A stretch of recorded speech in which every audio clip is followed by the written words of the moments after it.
Roronoa Zoro was firstly introduced in chapter 3 of One Piece's manga, and by this point Luffy had just started his journey, and one of the first things he wanted was a crew. Obviously, wanting to be the greatest pirate, surely you're going to need a pretty strong crew, and the first person Luffy managed to find was the pirate hunter himself, who just off rip is shown to be a Giga Chad. Like, bro stays outside for days on end eating nothing but a mud ball just to get double crossed by Helmeppo. And realizing he could die, he would think of his past and what he wanted to accomplish before dying, which is where we get the backstory of the Swordsman. Before becoming the 3-style using beast we know today, like a lot of us, he was just an ordinary kid who you wouldn't expect to be a prodigy. And even after being embarrassed multiple times by his students, teachers, that never stopped him from his goal. He wanted to be the strongest swordsman, but didn't even know how to wield a sword. And again, that never stopped Zoro from overcoming that obstacle by utilizing a style completely unique to only himself. He would go on to rival Kuina, who showed Zoro kindness, and they both went on to give each other strength when they were at their lowest. Kuina was rejected by her father due to her being a female, but in Zoro's eyes that never really made a difference. And because Kuina was so strong in the first place, Zoro managed to get to a level where he's at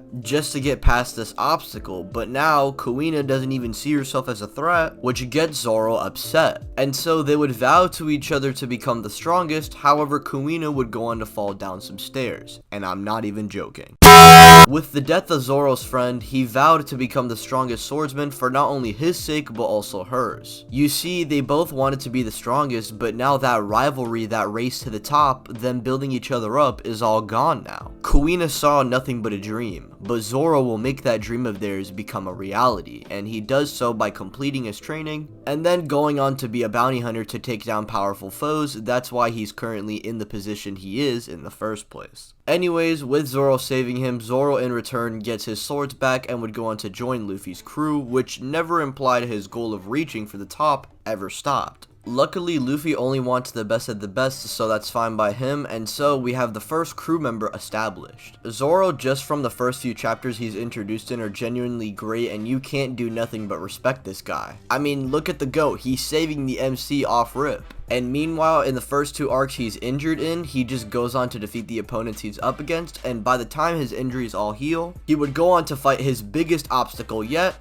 Mihawk. You see, Mihawk is the strongest swordsman, and that's where Zoro wants to be currently. That is his goal. And finally, recovering from his injuries, he instinctively goes on to fight the strongest swordsman and gets destroyed by a pocket knife. Yeah, Mihawk doesn't even rely on his actual sword against Zoro, but Mihawk does see a fire in him. A naturally strong swordsman. Even at the face of death, Zoro was willing to face it with honor, knowing that he did everything he can to try and win. He simply wasn't strong enough to reach his goal, and he accepted that at that very point. And when we see Mihawk say, "Don't die just yet," and even Zoro breaking down saying he'll never lose again, it genuinely hits you in the chest that Zoro genuinely isn't just a dumb Chad swordsman. He wants to be the best, and for that reason, he made that vow to never lose ever again. Now for the next arc, Zoro is literally on his deathbed, and despite that, he overcomes the odds against Hachi, which I fully go in depth in my Arlong Park analysis, shameless plug. Then we have him go up against one of his biggest obstacles later on in Alabasta, which was facing off against Mr. One. Now I literally had a whole breakdown of this fight as well, but regardless, it should be said that Zoro up to this point has only been thinking about overpowering everything that's come his way. He thinks because of that fight with Mihawk, he's untouchable, but Mr. One is a direct counter to Zoro, since he's made of the same material he uses to defeat his enemies. How do you defeat steel with steel blades? Well, besides the foreshadowing of Haki being used here, over the course of the fight, Zoro begins to realize what his sensei was teaching him back then. Not only that, but Mr. One was like Zoro, being a bounty hunter who joined a crew, and he even fights with ruthless intent similar to what Zoro was shown to be. Mr. One is such a big obstacle for Zoro physically and narratively because not only is he a hard counter, but he literally represents what Zoro was before his fight with Mihawk. Zoro wins by using a lesson that he never really got as a child and realized the answer in this very fight. And no, it's not just a big Oda moment because we see Haki being foreshadowed, it's a big step for Zoro's character as well. since now he's moving forward and is now working to try and control this strength rather than saying he's going to surpass it because he can't. It's not even like Zoro keeps this power, so the next step is to try and achieve it, but that's when Zoro realizes he needs to adapt to another way. Because despite us always seeing him training, saying that he needs to get stronger, we see him see what the new world is capable of. He gets slapped by Enel, Aokiji, Kaku, and then Rob Lucci, along with him seeing his best friend get bodied alongside him. And similar to Luffy, Zoro's main goal is to now try and grow strong enough to stand a chance against these guys. And with Zoro, we see him obtain one of the coolest power-ups in the series, that being Asura. I really liked his fight with Kaku, since seemingly Kaku was a friend, but he ended up just lying to Zoro's face and contrasting to Zoro since he's all about loyalty. This is further represented when Kaku just immediately goes on to eat a devil fruit to gain power, which is something that Zoro would never do.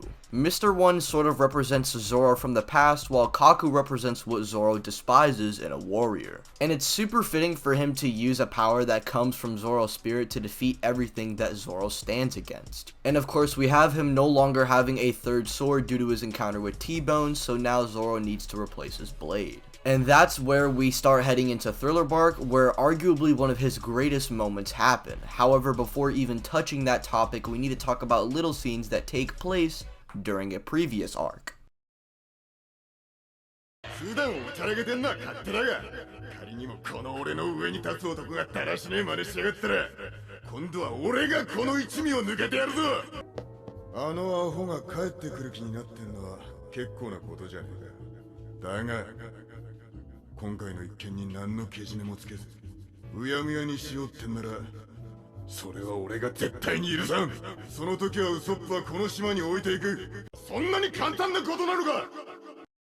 This moment represents not only Zoro's respect for Luffy, but in general just what the honor of a swordsman stands for. Luffy would let it slide because he's his friend, but he is also reminded that he is a leader of a crew that other people are a part of as well. If Luffy just forgives him, who's to say this situation won't happen again, or even other people could just walk over Luffy? And that's something Zoro is not going to sit by and let happen. Not to mention, in an earlier arc, Jaya, we have Zoro ready to break the promise of not hurting anyone if Bellamy is going to take advantage of his captain like that. Zoro was the first person to join the crew and saw Luffy go out of his way to save his life, allowing him to continue his dream. And for that, he will continue to help Luffy become the Pirate King while he obtains his goal as well. And before facing you-know-who, we have Zoro obtaining his lost sword by facing off against Ryuma. Ryuma, in my opinion, is a perfect representation of what Zoro's desire is. Ryuma in the past even looked similar to Zoro and was regarded as a swordsman with a legendary status. However, we have Gecko Moria taking his corpse along with the blade, making this legendary warrior into a puppet. And I also really love how Brook does somewhat come into play with Zoro's character, because Brook is someone who left his best friend and could never go back to find him due to him being stuck in Thriller Bark. He had to bear all of this trauma and emptiness just for him to realize that he will never see his best friend again. Brook losing everyone is something that Zoro can relate to because he too has lost someone, plus Zoro also knows how it feels to do your very best against an opponent just for it all not to matter in the end, and I feel like that's why Brook and Zoro generally have a good relationship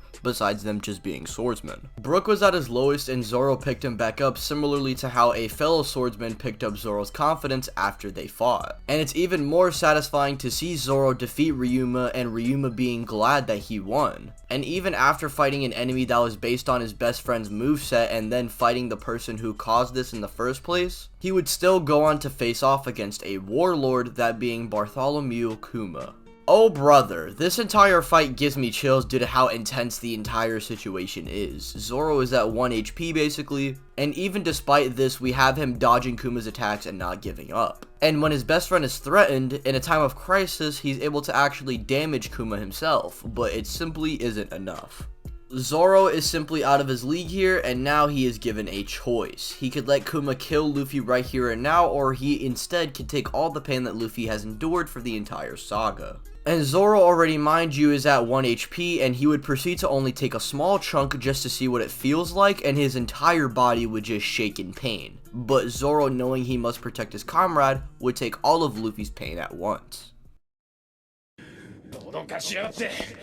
おい、あの七部会どこに。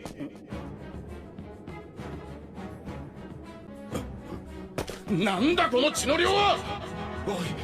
おい生きてんのか。あいつはどこだ。ここで何があった。何もなかった。This right here is what Oda has been building up for Zoro's character since chapter 1, and the payoff is real. This is one of the best moments in One Piece and arguably Zoro's very best moment. In Sabaody, Zoro is literally just crippled the entire time, but despite this, Zoro still pushes through and helps Luffy and the others take on the Kumabots. However, we all know what happens next. The Straw Hats get seriously overwhelmed and Zoro himself has to be saved in order to see the next day. And as we all know, this is when Zoro has to train against the one person who crushed him morally, trying to learn from the best in order to truly become the best. We have Zoro getting his revenge in Sabaody, along with him basically sort of trolling throughout most of post-Timeskip. Like, besides him training with Mihawk and us seeing this being displayed, like, he literally isn't challenged until facing off against Fujitora, who is basically the Zoro of the Navy side. Which is pretty neat, but we really don't get anything moving his character forward until Wano. Obviously, we do have moments throughout all of post-Timeskip where Zoro is pretty fun to hang around, but that's mainly because we already know who this guy is at this point.